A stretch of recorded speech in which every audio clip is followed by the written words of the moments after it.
Le tweet de François Legault d'hier, pour comprendre pourquoi c'est un problème, il faut le décortiquer sur plusieurs contextes. Puis ce commentaire-là est un aussi bon point de départ que n'importe quel autre. Est-ce que M. Legault a droit à ses croyances? Absolument. Est-ce qu'en tant que premier ministre, il a carte blanche pour exprimer ses croyances religieuses? Non.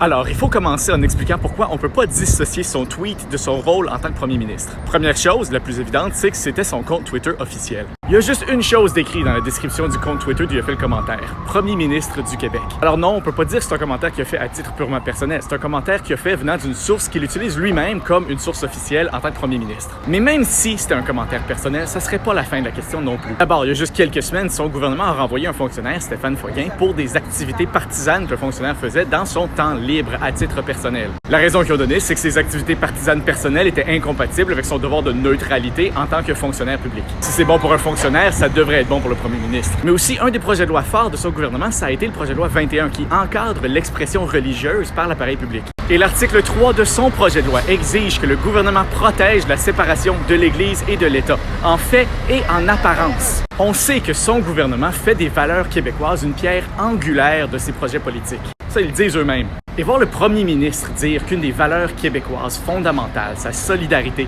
relève du catholicisme, un fait religieux, ça donne certainement l'apparence que le gouvernement fait ses choix politiques selon des valeurs catholiques. Et ça donne certainement pas l'apparence d'une séparation entre la religion et l'État. Après ça, il y en a qui vont dire que non, c'était pas une expression religieuse qu'il faisait, il parlait d'un fait du patrimoine du Québec.